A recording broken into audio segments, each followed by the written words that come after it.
The mathematical foundations that have secured global data for decades are nearing a breaking point. This is Q-Day, the specific moment a quantum computer becomes powerful enough to compromise current encryption standards. While long considered a distant threat, recent technological acceleration has compressed the timeline to as little as 2 to 5 years. Hostile actors are already exploiting this window. Through a strategy called Harvest Now, Decrypt Later, adversarial nations are stockpiling massive amounts of encrypted data today. They are siphoning traffic into their own servers and waiting for the hardware capability to process it in the near future.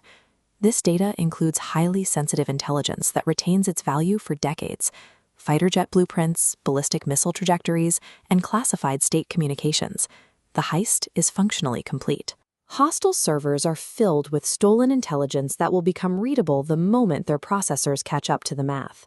For India, the risk scales directly with its digital-first economy. Every daily UPI transaction and every telecom link depends on the exact algorithms that are currently under threat.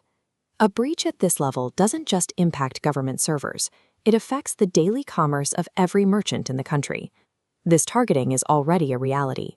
During recent border tensions, adversarial forces infiltrated Indian infrastructure to disrupt electrical grids, proving that digital vulnerabilities lead to immediate physical consequences on the ground. India cannot simply purchase a solution.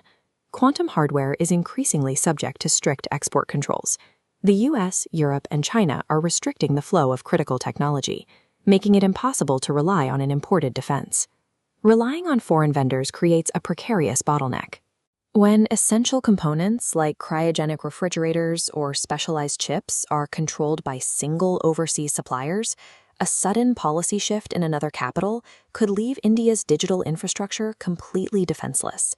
National sovereignty now depends on domestic manufacturing. The National Quantum Mission bypasses the traditional, slow-moving academic research cycle. It operates with a lab-to-market mandate, requiring the hundreds of scientists across India's top technical institutes to prioritize functional products over theoretical papers. To maintain this pace, the government is functioning as a venture capitalist. They are deploying significant capital, up to 50 crores per startup, to offset the massive costs of developing quantum-grade hardware. The mission strips bureaucratic hurdles. Startups get a 3-month turnaround on funding without providing collateral, a major departure from standard protocols. Instead, the government takes a 30% discount upon exit, ensuring the state shares in long-term success. This aggressive structure is designed to pull innovation out of the laboratory and into the industrial sector, scaling it to meet national security needs. India is leveraging its massive $23 billion IT services industry to win this race. With a workforce of over 1,000 dedicated quantum researchers, the country has the human capital required to build both the software and hardware layers of the shield. Corporate leaders are being pushed to deploy their cash reserves into this new frontier. The goal is for India's IT giants to pivot from classical services into complex hardware integration and quantum algorithm development. The results are already appearing. India has successfully demonstrated a 500-kilometer quantum-secure communication network, a milestone that very few nations have achieved. Domestic hardware is also scaling rapidly. In a single year, the ecosystem has progressed from 8 qubit systems to 64 qubit processors, closing the gap with global leaders. This transition moves India's IT sector beyond theoretical research and into the manufacturing of a domestic quantum engine. India's 6,000 crore investment is a fraction of the billions being spent by China or the US, leading to questions about the mission's scale. However, India has a history of high-efficiency engineering. Both the national space and nuclear programs achieved world-class results at a fraction of the cost of their global competitors. When talent density and ecosystem efficiency are aligned, raw capital is no longer the primary driver of innovation. Implementation is the final hurdle.